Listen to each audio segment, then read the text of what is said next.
Welcome inside Appalachia. I'm Mason Adams. This week, dinos fight Civil War soldiers at a theme park throwback. Dinosaur Kingdom II in Natural Bridge, Virginia. All right, head up. All right. Behave yourself. Also, one person's roadside weed is another's golden treasure. So says a North Carolina fiber artist. This is too much fun, this going out and just getting stuff that people think is weeds, stew it up in the pot, put your yarn in there, make the colors. And the backstory of a bus that sits at the confluence of the New and Gauley rivers. And the man who put it there. 1954 when he put it up here. Figure over 50 years old, 50 years on that rock. It's older than me, You'll hear these stories and more this week inside Appalachia. Support for this program is brought to you by Solar Holler, helping West Virginia homeowners manage their energy costs through solar power. Details at solarholler.com. Support for this program is provided by the Thrasher Group, an architecture, engineering, and field services firm serving West Virginia clients and communities since 1983. More information at thethrashergroup.com.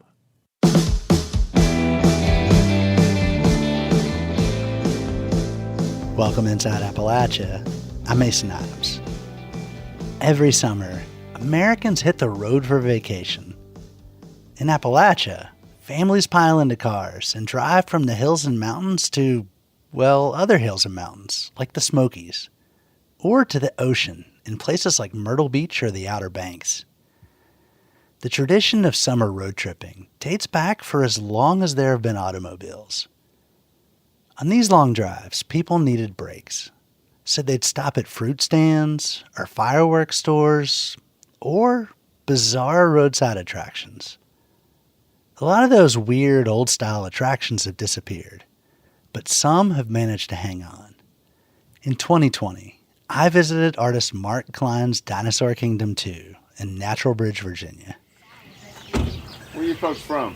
We are from Chatham, Virginia. Chatham, Virginia. Oh, yeah. Virginia. Dinosaurs love people from Chatham, Virginia. Yeah, they have that special southern taste to it. It's Friday afternoon, an hour and a half before closing, and Mark Klein greets a family fresh out of their car. I'm the creator of the park, so, maybe I shouldn't have told you that. I should have waited to see if you liked it or not. Yeah. All right, have fun. Thank you. Seriously, try not to get eaten. Mark's dressed in jeans, a white t-shirt, and white fedora. I've met him in the parking lot of Dinosaur Kingdom II, a roadside attraction across the street from the Natural Bridge Zoo on U.S. Route 11. As if you notice when you come into the parking lot, I've designed this so that your adventure begins here. And what you're seeing is the train depot and the Yankee up there fighting the dinosaur on the train car. Dinosaur Kingdom evolved out of one of Mark's previous attractions, the Haunted Monster Museum. He populated a 1-acre space with dinosaurs fighting Civil War soldiers to entertain folks waiting in line for the Monster Museum. Of course, we had a major fire in 2012. The Haunted Monster Museum burned down, but we had all these dinosaurs that survived out in the woods. Mark eventually got a 16-acre piece of land across from the Natural Bridge Zoo, where he built Dinosaur Kingdom II. He says his interest in the Civil War dates back to a series of events, starting in 1969 with Hurricane Camille, which caused severe flooding in the Virginia mountains where Mark's family lived. My mom gathered me and my brothers up and headed up to Gettysburg, to get us away from the danger. We went up there, and my mom took us to all the museums, all the Gettysburg museums. I saw the wax museums and the little miniature museums, and I was just totally fascinated with that. Mark figured everyone loves dinosaurs, and he's located just south of Lexington, Virginia. We're just down the road from where Robert E. Lee and Stonewall Jackson lived, so we figured that 60% of the battles of the Civil War took place here in Virginia, so we sort of married up the two, fact with fantasy, and it seems to be pretty popular. Dinosaur Kingdom 2 acts as a funhouse mirror for that history, squeezing it into an absurdist revisioning, where Union and Confederate soldiers interact with dinosaurs in bizarre scenes. In one, President Abraham Lincoln sits atop a building as a flying dinosaur makes off with his speech. And you can see that the bird is actually chewing up the Gettysburg Address. Now you know why the Gettysburg Address was so short, because the pteranodon ate most of it. Elsewhere, a steampunk Stonewall Jackson with a trench coat and telescoping arm battles a Spinosaurus. The park culminates with a big T-Rex that swoops down on an outhouse at the very end. All right, head up. All right. Behave yourself. Yeah. And the breath in that thing. Here's the thing. By design, you want to have people as they exit. They saw this T-Rex coming at them in the Johnny house, so about the time they're laughing, talking about it, and they're coming through right here, through this gate. As they exit, the people that are standing on that porch getting ready to buy their tickets are seeing people laughing and enjoying themselves. Now, if those people on the porch are sort of on the fence or deciding whether or not to buy those tickets, they see these people coming out and they just had a great time. And sometimes that pushes it over. Klein occasionally hears from customers and critics upset about his use of Civil War imagery at Dinosaur Kingdom II. His response is as irreverent as the park itself. If anybody can make an issue out of cartoon soldiers fighting dinosaurs with slime monsters everywhere, I said, bring it on. I want to hear this. This park is ridiculous. It's meant to be ridiculous, but isn't that what war is? War is ridiculous. Dinosaur Kingdom II is a throwback to the old roadside attractions of the mid-20th century, when Americans explored the country in their automobiles. Businesses tried to entice them off the road and to spend a few dollars. This is an old-time tourist attraction that have sort of become extinct in the 70s. Now there's a whole new generation of kids discovering this because this is a brand new experience for them. This is something that just doesn't exist anymore, but yet here it is. Mark Klein's something of a throwback himself. People call him the Barnum of the Blue Ridge, and he's definitely got the gift of gab. Mark grew up in Waynesboro, Virginia, near the crest of the Blue Ridge Mountains, loving comics, cartoons, and monster movies. He pursued those interests through art and made a major leap when he learned about fiberglass sculpting through a job at Red Mill Manufacturing, which made him figurines of animals and people. The guy showed me how to work with resin, and here I've been working with paper mache before, and I thought, well, I can make things more exterior with this. And he said, you sure can, Mark. Here's a 5-gallon bucket. Go home and play with it. And he did. Mark started creating stuff. To build an original piece, I'll scale it out. Then I'll use foam, I'll cut out a piece out of foam to the size I want, and then I'll essentially coat that with fiberglass. And if I like that design, I'll make a mold of it so I can make duplicates. After I make the original piece, I can just duplicate it over and over and over and over. Mark Klein's work falls into that American tradition of building giant sculptures to lure motorists off the highway. Think of the cherubic statues and overalls at big boy restaurants, or the muffler men and Paul Bunyans that once guarded auto shops and roadside attractions of all sorts. Mark's carried on that tradition through contracts for clients around the country and his attractions in Natural Bridge, Virginia. Mark landed there in 1982. He set up Enchanted Studios as a workshop for making his fiberglass sculptures for one attraction after another. The first and second Dinosaur Kingdoms, the Haunted Monster Museum, Foamhenge. But it's not been without costs. I went through a depression that I had to overcome. Went through a divorce. A first wife that she left me because she said the romance of poverty had worn off, and I was struggling, and I kept saying, hey, I'm going to make this happen. I'm going to make this happen, and became very, very close to bankruptcy. Had 2 major fires. So there were a lot of things that I had to rise above, but I kept on and on and on and on. Mark says that even when he had nowhere else to go, he could turn to his art. It let him escape to a different place for a while. Today he's making a go of it. Dinosaur Kingdom II is going strong, even during the pandemic. On the day I visited, a surge of traffic arrived in the late afternoon. Mostly 20-somethings, a couple of families, all excited to explore this weird attraction in Natural Bridge. But Mark's been doing this for 40 years. He's almost 60 now, and he's starting to think about the park's future. And that's where the Virginia Folklife program comes in. My name is Pat Jarrett. I am a digital media coordinator for the Virginia Folklife program at Virginia Humanities. Pat discovered Dinosaur Kingdom through his previous job at a newspaper in Stanton, Virginia, just north of Natural Bridge. I love Dinosaur Kingdom 2. It's brilliant. It's full of whimsy and optical illusions, and just, it's like being inside Mark Klein's brain, which is thrilling and a little bit confusing. He got to know Mark well enough to have conversations about the future of the park. He said to me one time something that really stuck with me. He said, I'm worried that when I die, people are going to come into this yard and they're going to throw away all these molds because they don't know what this is or how to work it. And it's just going to be lost. And that is kind of the reason we have the apprenticeship program, is so that this knowledge can be passed down and continued. The apprenticeship program pairs masters in a folk craft with a student so that traditions can be passed on to future generations. The program doesn't usually play matchmaker, but in Mark's case, Pat had someone in mind. I happened to know Brentley from the music community, and I knew that he was working on small-scale, short-run action figures. And it just clicked in my head that these guys could probably work together. Brentley Hilliard plays in a metal band. He also makes his own short-run action figures. Mark taught Brentley how to go from small-scale to large-scale sculpture and molding. He also passed along a couple of his clients to Brentley, like a children's museum in Connecticut that wanted fairy figures. Brentley has taken the business and lessons that Mark gave him and combined them with his woodworking and action figures to make a living from his art. Here's Brentley. I definitely learned a ton about mold making and materials that I hadn't worked with before. Like, I had never worked with epoxy sculpt, which is a modeling compound that cures to almost like cement. And I had never messed with that. And I sculpted the head for a flying monkey for a Wizard of Oz putt-putt course that he was working for. Mark still lives and breathes sculpture and molding, especially for Dinosaur Kingdom II, where he's always planning something new.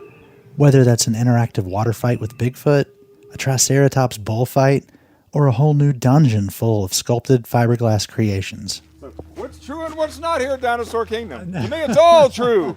This is hey, we're here, aren't we? We're walking through it. People say, are dinosaurs real? I say, they are to me, kid. That story is part of our Folkways reporting project, which covers arts and culture in our region. You can find more Folkways stories at our website, wvpublic.org. Coming up, we spill the tea on one of the biggest roadside attractions in West Virginia. You're inside Appalachia. I'm Mason Adams.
Summer road trips are an annual tradition.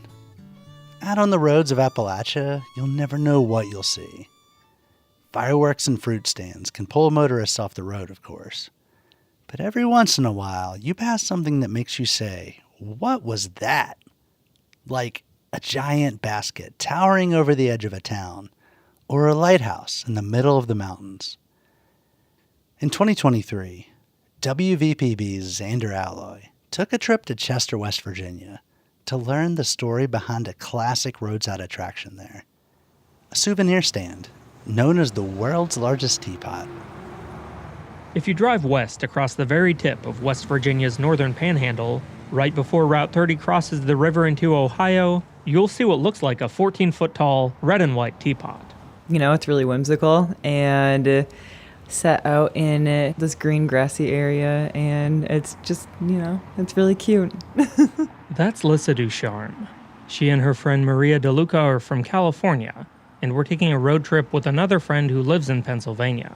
Once they found out about the landmark, DeLuca said, they added it to their itinerary. Well, we had some time, and then we saw that there was the world's largest teapot, so of course we had to stop. And honestly, we're not disappointed. Painted in large red letters across the wood and metal building are the words, World's Largest Teapot. Underneath are 5 windows labeled souvenirs, postcards, candy, pop, and hot dogs. On a stone pillar off to the side sits another, smaller, metal cream pitcher marked with the year 1938.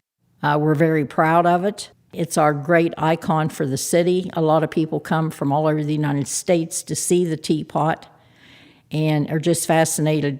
That's Susan Heineman. She's the event coordinator for the city of Chester and caretaker of the teapot. As a child, Heineman spent a lot of time near the attraction. I was totally fascinated by it, especially being a little kid, and here's this huge teapot right next door to my grandma's. I love to sit on the front steps of my grandparents' house and watch the people come and go over to teapot. And when I could buy money off my grandparents or my dad, I would go over and get my penny candy from it. Just loved the teapot.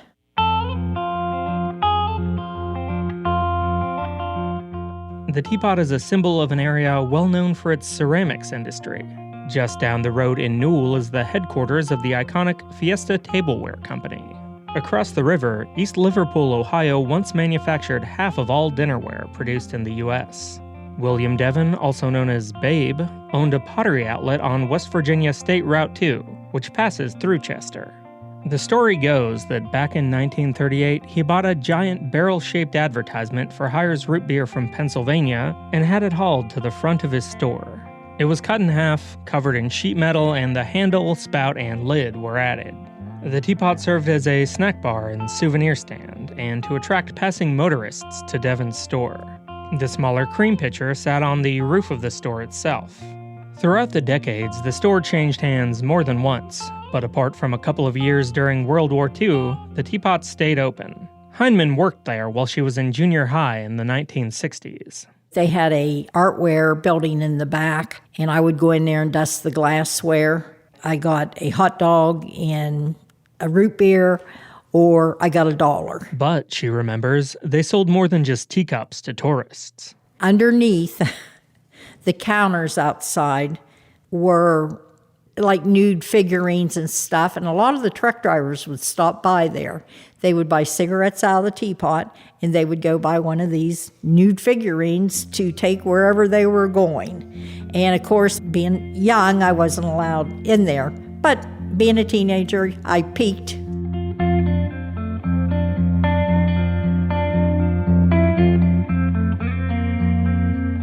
By the early 1980s, though, the teapot's time was over.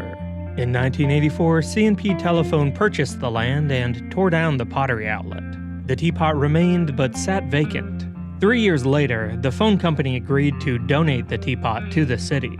It moved from place to place around town over the next several years. In 1990, it finally found its new home, a piece of land near the highway donated by the state. After a few false starts, the city of Chester and a group of volunteers completed its first full restoration later that year. But it wouldn't be until the early 2010s that Heineman, along with the Parks Board, would develop a regular plan of maintenance and fundraising for the teapot.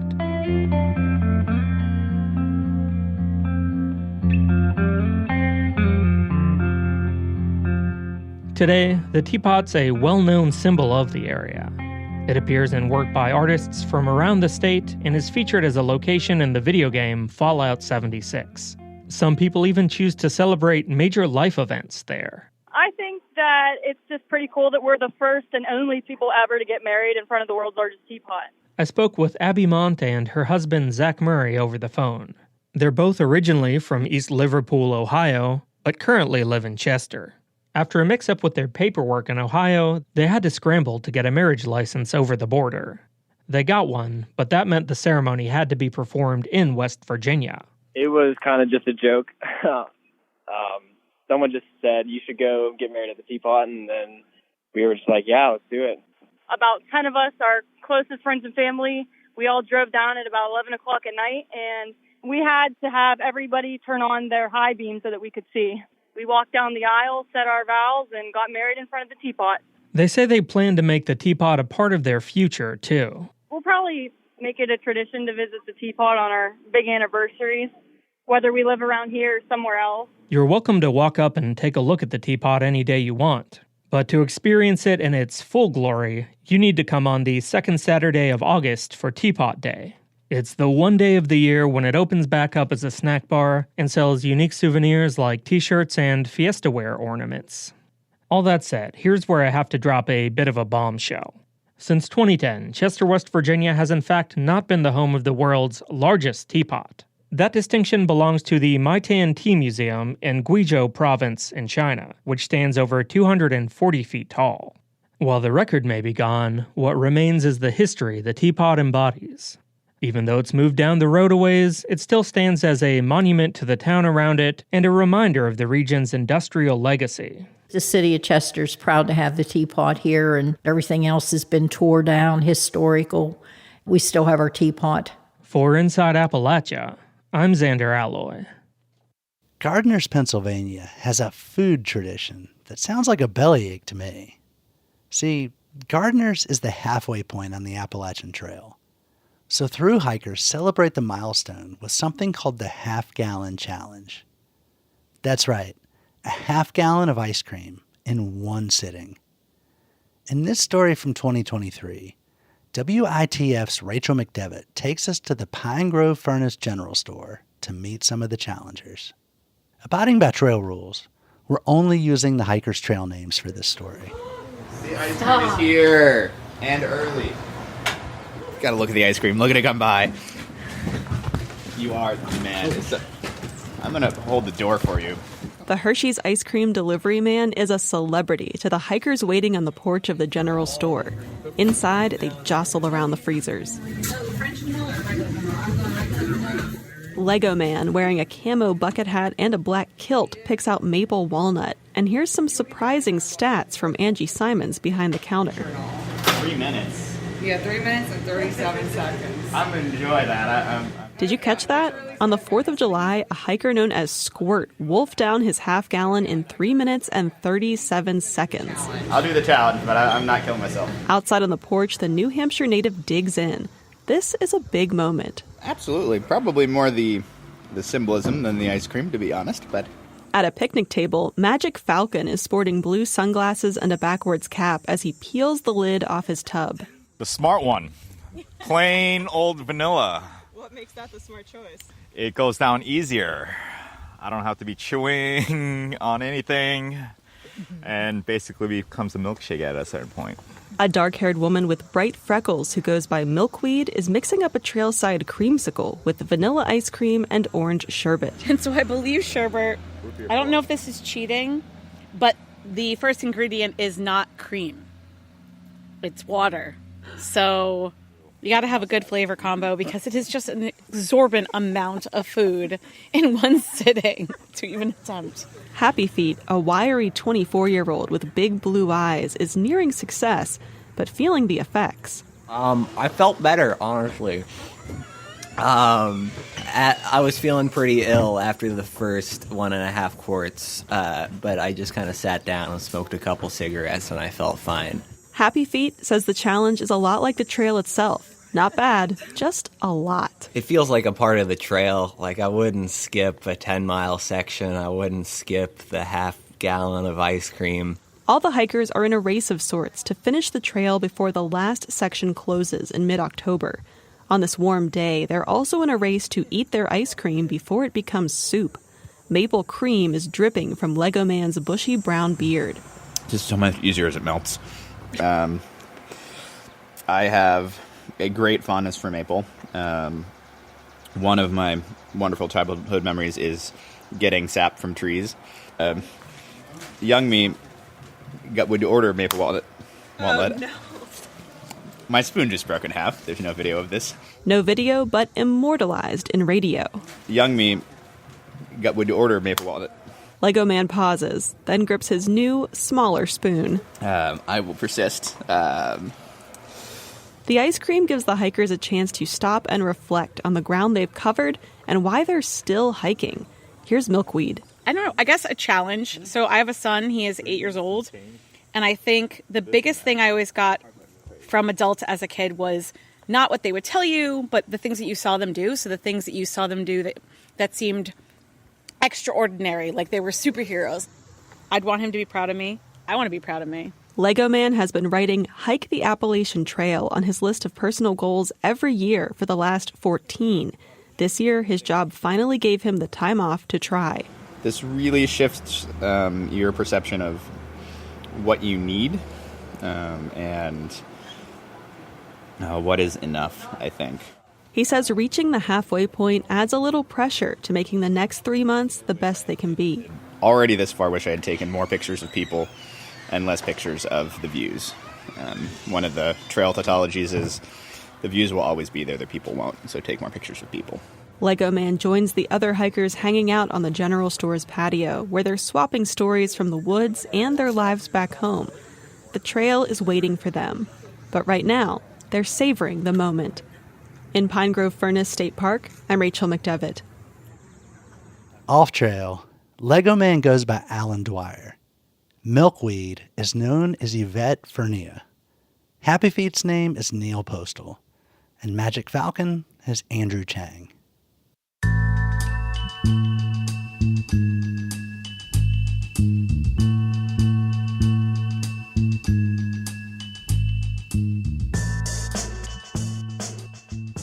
Dee Dee Stiles is passionate about weeds. Using common roadside plants, Stiles makes natural dyes for fabrics. It's a skill she teaches to eager students, and it's part of a mission much bigger than brightly colored yarn. In 2024, Folkways reporter Rebecca Williams brought us this story from Swannanoa, North Carolina. It's 8:30 on a rainy Sunday morning, and I'm getting ready to run across 2 lanes of highway traffic. Okay, go. All right. I'm here with Dee Dee Stiles. She's a 77-year-old traditional artist who makes natural fabric dyes from local plants. And today, Dee Dee and I are harvesting sumac berries that grow on the hilly highway median. I might climb on my hands and knees. We scramble up the hill. Dee Dee leads me to a cluster of sumac trees. I drive by this spot a lot, sometimes 2 or more times a day. But I think this is the first time I've actually noticed what's growing here. We clip some of the dark red berries. These are real pretty ones. They don't have any black. Look at that. Oh, beautiful. Hot dog. And drop them into plastic bags. Dee Dee says the traffic is picking up. All right, we better get back across the street. So we slide down the hill, wait for a gap between passing cars, and run.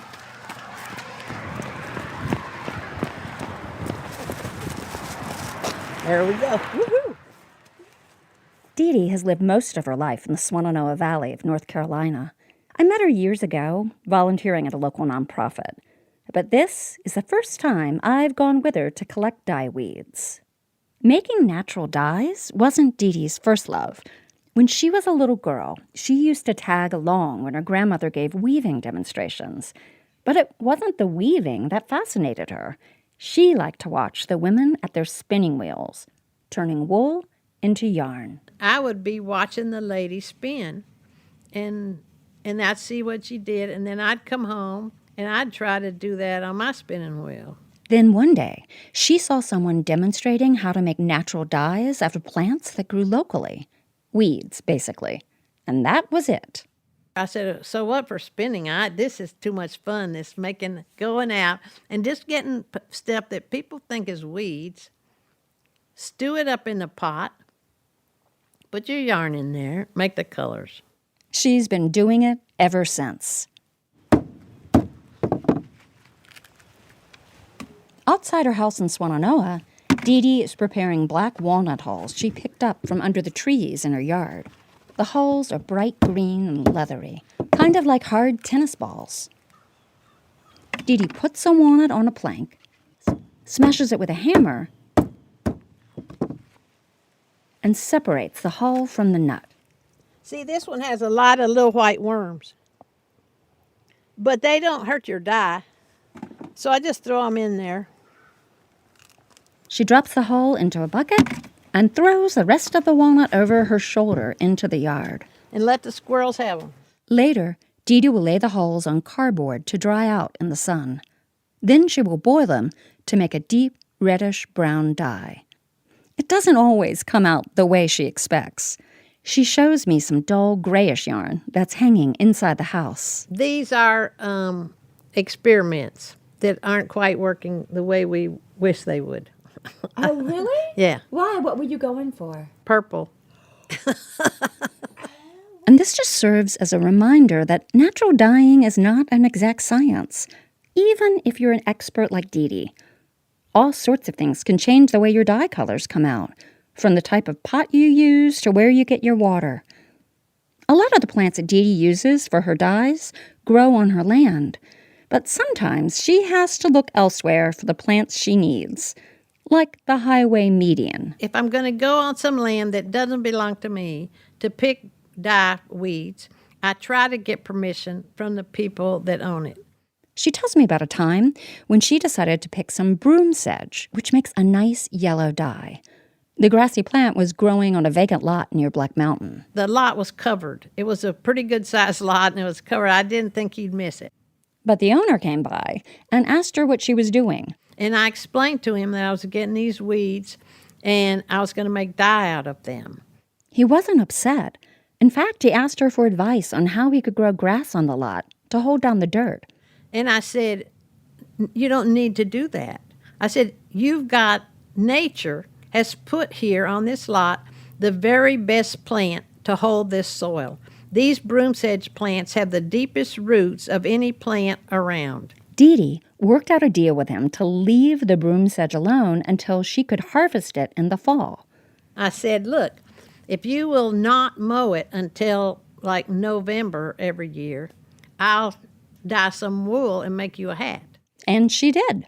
So I made him a hat that was dyed with the broom sedge from his land. He thought that was great. Dee Dee's interest in protecting local plants goes far beyond her need for dye weeds. She wants people to recognize the important role that these plants play in the ecosystem. And one way she spreads the word is by giving natural dye demonstrations across western North Carolina.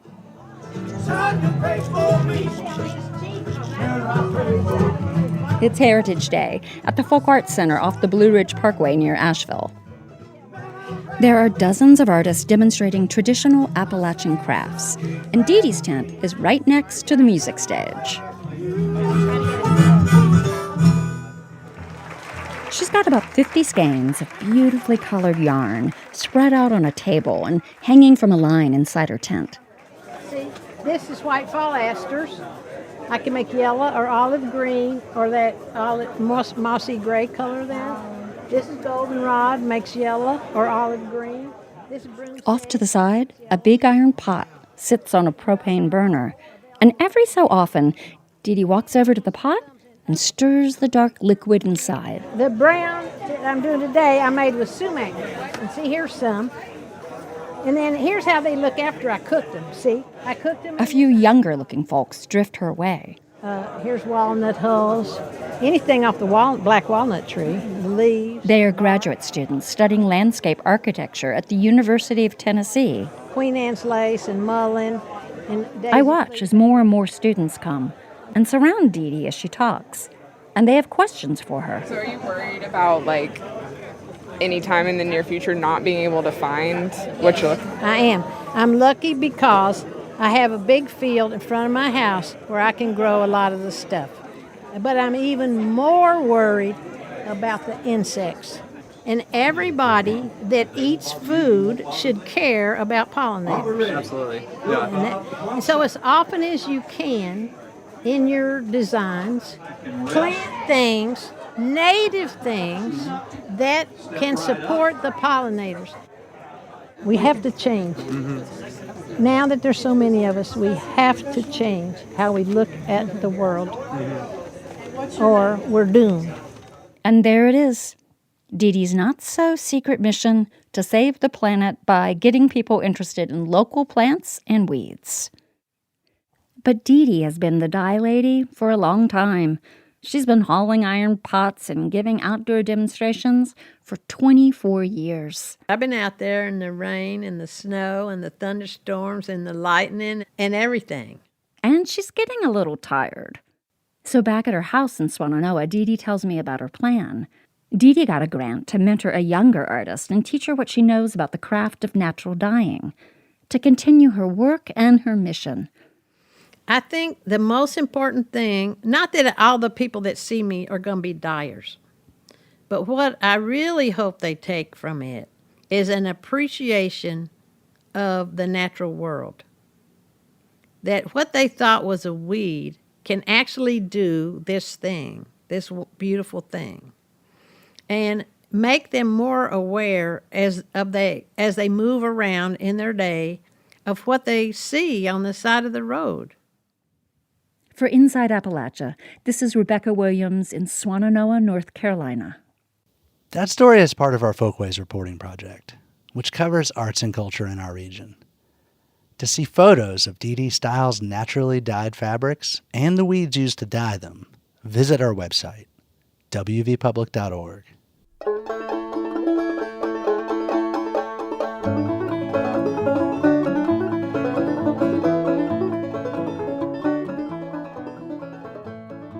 If you listen to the popular podcast Death, Sex, and Money, you know Anna Sale. Back in 2005, Anna was a reporter for West Virginia Public Broadcasting. She got curious about an old bus that sits on a rock at the confluence of the New and Gauley rivers, just past the town of Gauley Bridge. So Anna traveled by boat with producer Russ Barber to meet the man behind the mystery.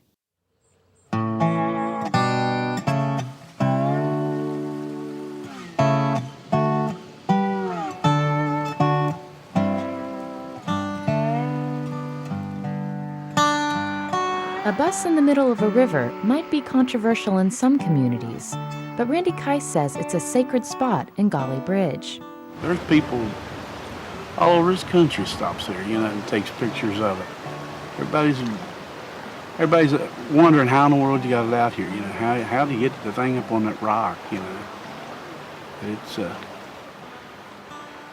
It's a landmark, it's a landmark. Rumors swirl in Fayette County about just how the bus landed there. Some say a band of college kids pulled it up on the rocks in the 1960s.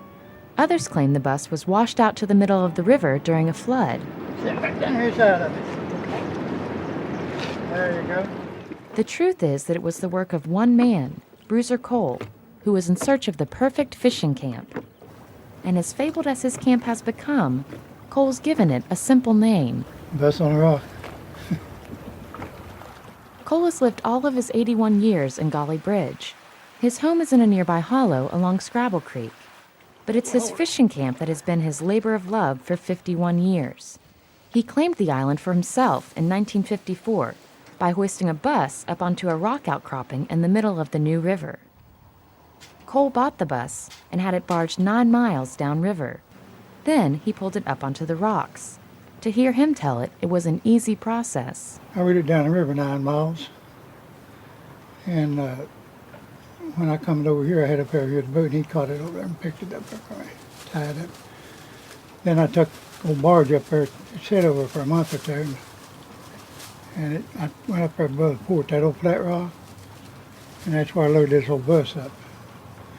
I bought this bus off Otis Morton up there. This is an old Greyhound bus. And it also made perfect sense. Well, I thought I'd make a camp out of it. That's what I got for. And then to make a camp, how did you decide to make it with a bus? Well, it's quick and easy as you get over here. It's already built. He took the wheels off the bus, rested it on the rocks, and built a foundation around it. He added the front porch using wood from an old C&O depot years later. The reason he likes his camp is simple. Get away from people. Why do you want to get away from people?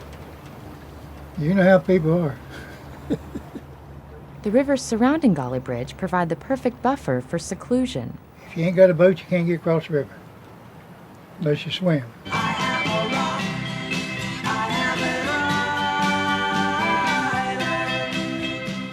He points out that there are no roads except the railroad across the river from town. Everything used to build the fishing camps on his side of the river was boated across. His boat is an oak wood John boat that he made with his own hands. I just learned to make them just from all everybody around, worked on stuff. A bunch of them made John boats, just didn't make them like these. You have to fit everything on these when you make them. They're good boats. He and his half-brother Tom build them, a skill passed on by their father. Instead of John boats, some in Gauley Bridge call them coal boats. Oh, it takes you 3 or 4 days to paint it and build it and everything. So you've made boats for yourself, and then sometimes you've sold them? No, I never did sell them. I may help people make some. To make a living, he did a variety of things. Mined coal, hauled coal, and served as deputy sheriff in Fayette County. He even drove a school bus. Randy Keiss rode on Cole's bus as a boy. I'd go to get on the first day of school, He'd say, guys, I got a assigned seat for you right here behind me. I know him pretty well. And I'd sit there all year. I did it 4 years over there on that hill, and I was right behind him. He said, I want to see your smiling face. The old bruiser, he's something else.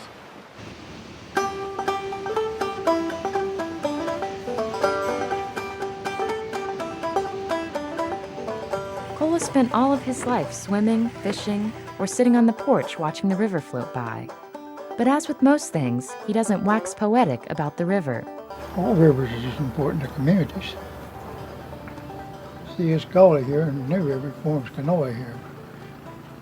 But the history of Gauley Bridge is all about the river. Even the name of the town suggests this, linking the name of the river with a human invention. Cole says this goes back to the area's Native American past. Yeah, they say all the time the old Indians called New River the River of Death. One thing about the river, you got to respect it.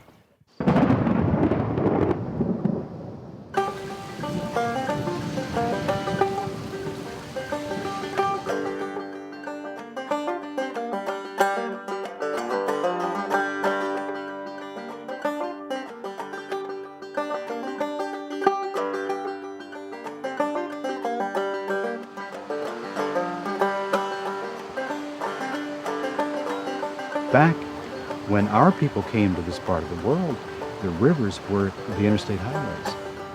When the NPR senior correspondent, Noah Adams, followed the New River north for his book, Far Appalachia, it elicited memories of the region's pioneer past. I tried to think of what it would have been like for my forebears to come there and how much more courageous they were, actually, than any of us could be now. It's just an entirely different existence. Just to go down that river for the first time, going west and not knowing what you would come up against, opportunities and the dangers, it's a pretty intimidating thing. Like Adam's family, Cole's family came to the mountains looking for a place to call their own.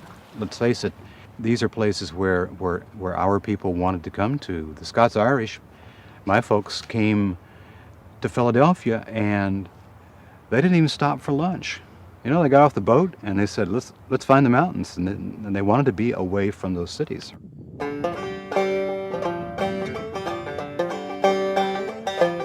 Oh, this was all Virginia when my people come in here. They watched as the Civil War came to Gauley Bridge and saw the strategic importance of the river. In 1861, the town's namesake was burned and destroyed as Confederates retreated.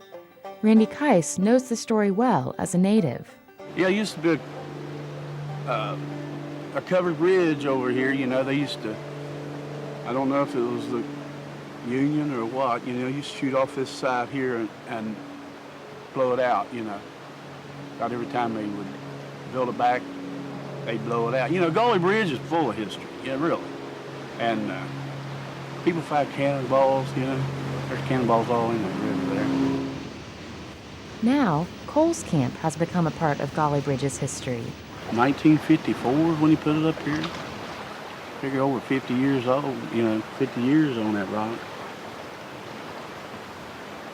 It's older than me, From his perch on the porch, Cole has watched the river mark the passage of time. He's seen the town of Gauley Bridge change. Well, it's built up some all along, over a period of years. And they took put this highway and everything down through here, the bridge in over here.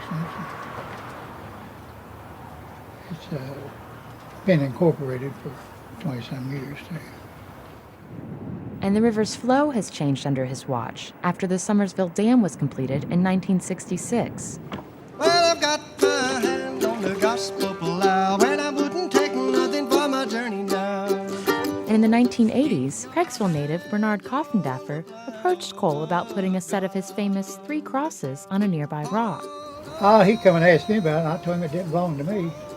Cole helped Coffindaffer pull up a 550-pound steel base for each cross.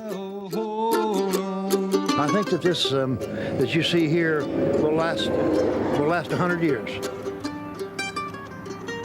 And the camp itself is made from the relics of history. This is all used to. And you figured out how to do it all yourself? Well, I managed. The seats on the front porch are an old booth from a Kentucky Fried Chicken. A shed from an old Methodist churchyard sits beside the island's outhouse. A satellite dish shields a wood-burning heater from the wind.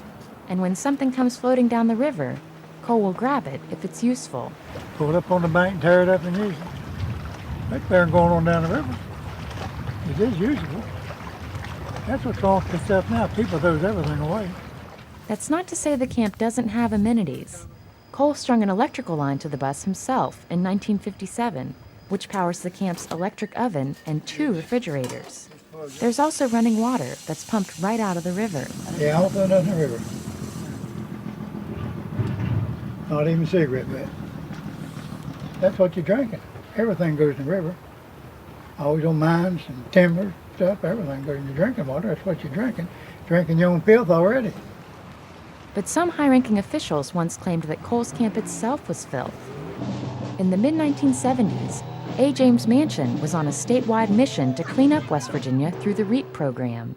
REAP comes to Kanawha Falls to rebuke, to rebel, because we are repulsed with these rustic relics of repugnancy. Manchin set his sights on getting Cole's bus out of the middle of the river.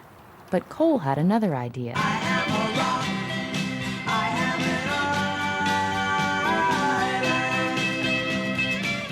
James all right. I know he did good. But he didn't cause no problem. Just thought he was.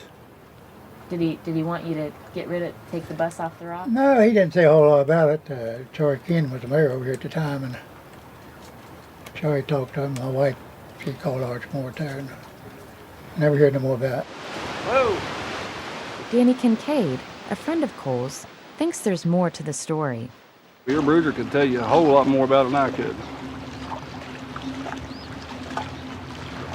He knows a lot, but he won't tell you everything. In fact, the town legend goes that when Manchin was making noise about the camp, Cole reminded him that he didn't get the nickname Bruiser by going to Sunday school. Rough when he wants to be, but he'll tell you the truth. He's a good person. I like him. Think the world of him. Cole may be mellowing with age. He stays busy and has plans for a list of improvements to the camp.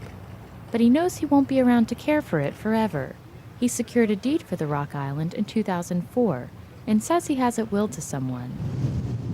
Kincaid says whoever gets the camp after Cole is gone will be the luckiest person on the river. It's just the best camp here on the river. By far the best. Good location, good fishing around it. You can see everything.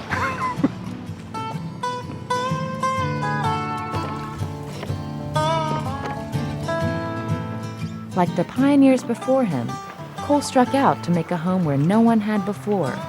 He did it all by the sweat of his own brow and is now reaping the benefits. How much time do you think you spent working on this place? Lot. Has it been worth it? Oh, I guess. There's no place like it in the world. You got that right. For Outlook, I'm Anna Sale in Gauley Bridge.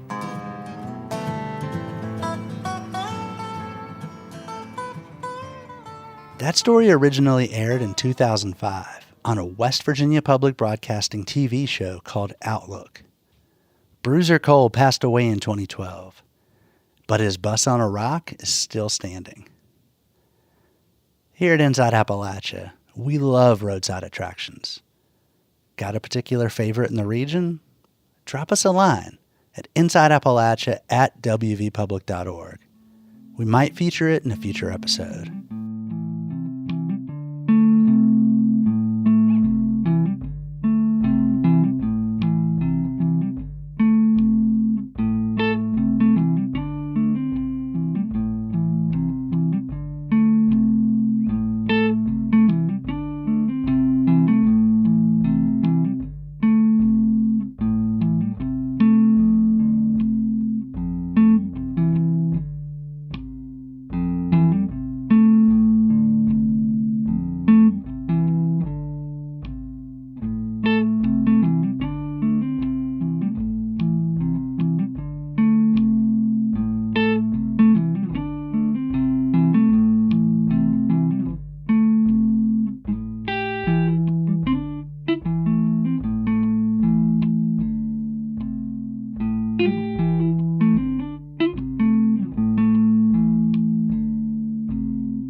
Till next time, thanks for joining us as we journey throughout Appalachia. Our theme music is by Matt Jackford. Other music this week was provided by Hello June, Joe Dobbs and the 1937 Flood, Dinosaur Burps, David Odell and Dave Bing, and Blue Dot Sessions. Bill Lynch is our producer. Abby Neff is our associate producer. Our executive producer is Eric Douglas. Kelly Libby is our editor. Our audio mixer is Patrick Stevens. We had help this week from Folkways editor Jennifer Gorin. You can find us on Instagram @InAppalachia. You can also send us an email to insideappalachia@wvpublic.org. Visit wvpublic.org/InsideAppalachia to subscribe or stream all of our stories. Or look for Inside Appalachia on your favorite podcast app. Inside Appalachia is a production of West Virginia Public Broadcasting.